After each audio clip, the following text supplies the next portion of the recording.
Hello, ladies and gentlemen, boys and girls, children of all ages. It is me, Duke CT, and this is my HOG House of Glory High Intensity review.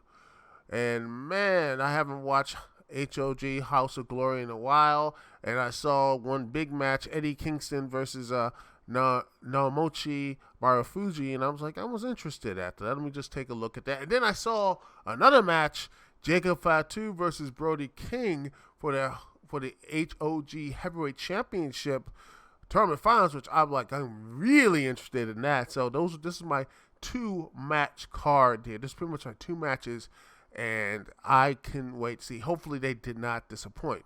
When I first turned it on, it was the the last remnants of the Matt Travis Memorial Battle Royal, and it was the lady I saw there, the beautiful Violet, wins by eliminating the wrestler Eddie Smiley. Okay, then we get to the show proper as Encore and Ken Broadway take on Carlos Lee Sombra, Ramirez, and Rochi Roach, and the HOG PD, Detective James and Joey Silver. And honestly, I probably think they're the only pro wrestlers right now. I think they're the only cops in fictional television at this point that's actually really liked. People seem to like them. And honestly, this was a really fun triple threat tag match, and this not going to be the last one, as you know, all of them had some good chemistry with each other, especially I think Joey Silver, aka Sweet Cheeks, doing some nice moves, doing some good mid top rope. He did a nice little walk and dance, and then did a nice little flip. They take out some of the other wrestlers there. Rochi Roach was a little excited, almost knocked himself out of the ring. He was just all over the place. But at the end of the day, Encore and Broadway, Ken Broadway, pick up the big victory by, I believe, pinning, Rochi Roach, I think. He pinned them, and or it was a HOG Peter, but they did win. Encore and Ken Broadway pick up the big victory, and probably are the de facto number 1 contenders for the HOG Tag Championships. I give this match a 7 out of 10. Good way to start. Next up, Low Key versus Bandito. It was a little weird. The crowd was saying, it was up and doing some weird stuff. And Bandito hugged a woman, got cheers, but it was back and forth, really good stuff. Bandito shows, I'm wondering why no one has signed him yet, be a AEW, Ring of Honor, or just, I don't know, WWE, who need that young, they've been trying to find the next Eddie Guerrero, Rey Mysterio, and all that stuff. Bandito's sitting right there, and I'm like, man, look, Bandito right there. Bandito's right there, and they just don't. I don't know why old Hunter hasn't really got that. You better be picking that phone call, man. I don't know why he hasn't picked up that phone and called him yet. I don't know, man. But anyway, Low Key it was a good, big match. Good match. Low Key picks up the victory after hitting some 2 moves and just laid them out and pick up the victory. And then we get to our suicidal 6-way championship match as Mighty Mantle takes on the champion Casey Navarro, Nolo Cantino, the Grim Reaper, who had some really fun spots in fact. In fact, he just, he looks to me, it reminded me of Orange Cassidy, but his whole gimmick is just smoking weed. Buddy Matthews from the House of Black and Brian XL. And it was a really fun match. And you have Buddy Matthews. You had Buddy Matthews beating the crap out of Brian XL, just laying his leg, breaking his leg or something like that. Just taking them all out, using a chill chair to, take Brian XL out. But also, Brian XL got disqualified. I think the order of elimination was this: Buddy Matthews took out the Grim Reaper. Then Brian XL got disqualified for knocking out a referee. Buddy Matthews got disqualified, and believe me, that's not the only time the House of Black were all over in this card. By the way, next couple matches actually, he gets DQ'd by taking out Brian XL, who was already disqualified.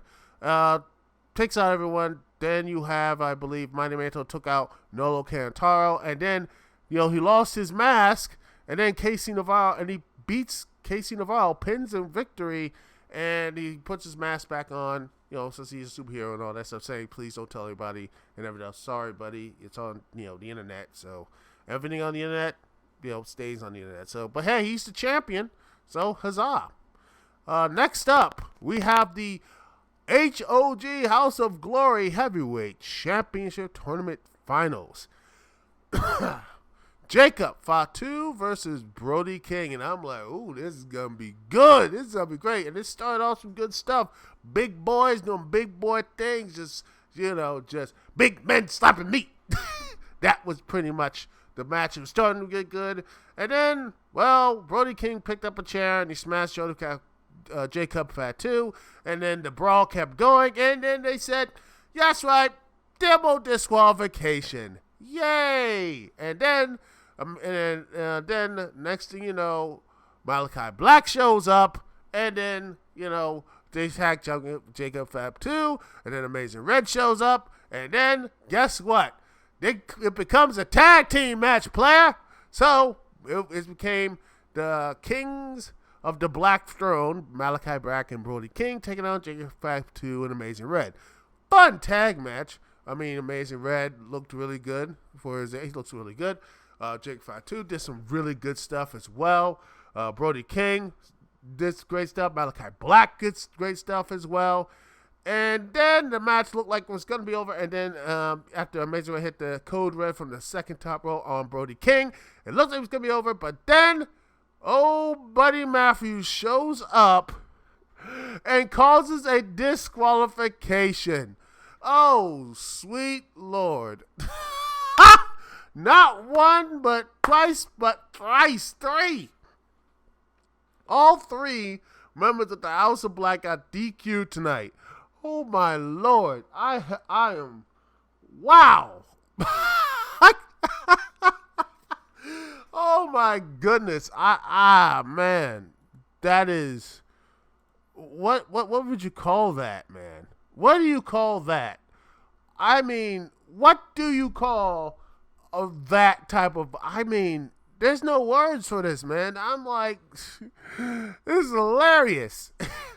And then he had Low Key and Brian XL to come out to just stare at in that trio, down the House of Black. I'm like, and they just set this up, ladies and gentlemen, for another I'm like, they set the match up on another pay-per-view. They took three technically for the 6-way championship match. Technically three, but you can say two. And one of them was the heavyweight championship tournament finals. They sacrificed all of this, a tag team match, a championship finals match, for a trios match for the next pay-per-view. Holy mother! Oh my! I think I gave a little crap to Tony what happened with the for the AEW title match with him and with Punk and Moxley. I think if they would have pulled something like this, I don't think Tony Khan is gonna book something like this. I don't know who is the booker here. Is it Amazing Red? I don't know. I don't know. Someone needs to take the book away from him because, jeez, man. I mean, what was this? What do you call this, but other than just one big clusterfuck? Oh, man, it was a complete cluster. I mean, just.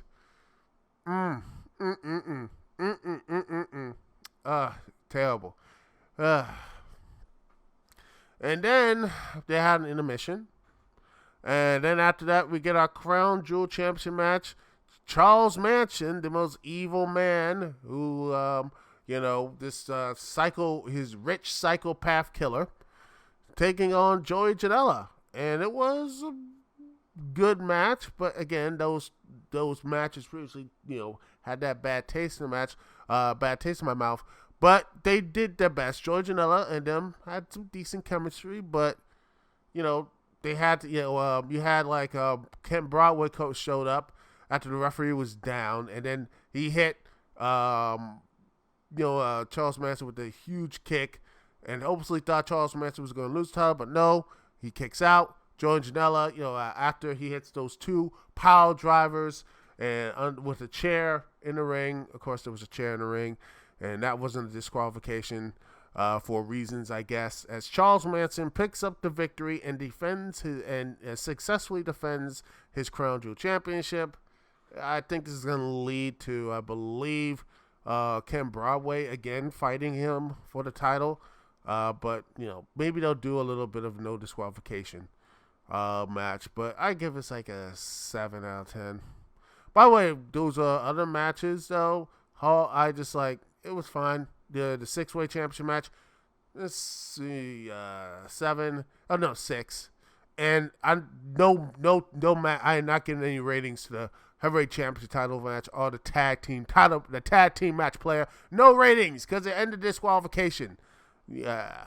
And then we got the tag team championship match. The Briscoes said they want an open challenge. And then the main event show up with MC Platinum. Oh, man, this was just... It was, you had Max Caster, Platinum Max Caster, rapping main event to the ring, which, hey, you know what? That was really cool. And then Private Party showed up. I mean, hey, this was pretty much it's like the AEW show at this point. It was really, it's nice. It was a very good triple threat match, and at the end of the day, the Briscoes won and kept the tag team title match as they, I think, after the pinfall of the main event. So yeah, the main event still can't beat. They still can't get the job done. I expect the tag teams either to break up and feud against each other, or they'll just fade away. At this point, I don't know. Anyway, we get to our main event, which is not the championship match, because I bet they say, okay, we'll just end it there. So, okay. And it is, but hey, it was Eddie Kingston versus Naomichi Marufuji. If I pronounce that wrong, I apologize. This was a heavy-hitting match, back and forth. And I really wish this match went a little bit longer. I wish it did, because I think it would have been really, really good. But it was short, It was a little bit short, but what we got was really good. So a 7. I mean, Eddie Kingston, really good stuff here. No, Marufuji, good stuff as well. I wish there was more stuff there. They had a nice talk saying, respect and all that other stuff. Good stuff overall. I wanted to really like this pay-per-view. I really wanted to. But this decision with the House of Black, they were talking about, like, it's going to be a takeover. House of Black and House of Glory.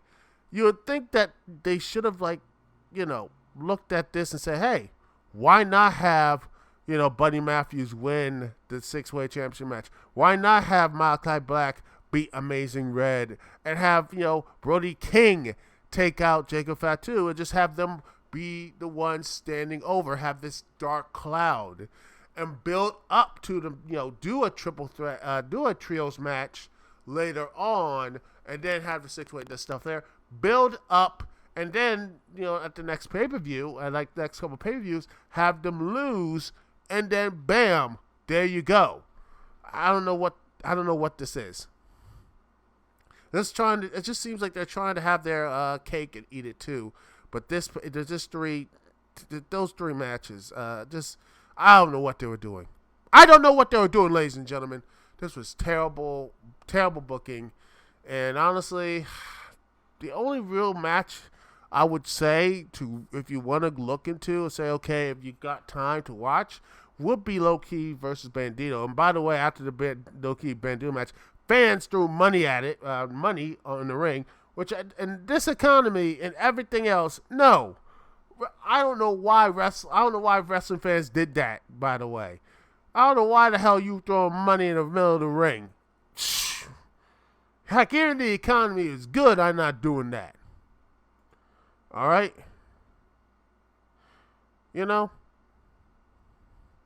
There is no way I'm not, throwing no money in the ring. All right, I can't. No. If it's a new trend, I'm not doing it. Y'all. Everybody's playing too much.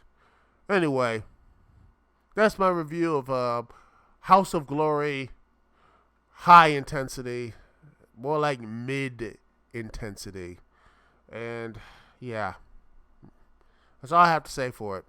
Anyway, this is Duke CT here. Peace, love.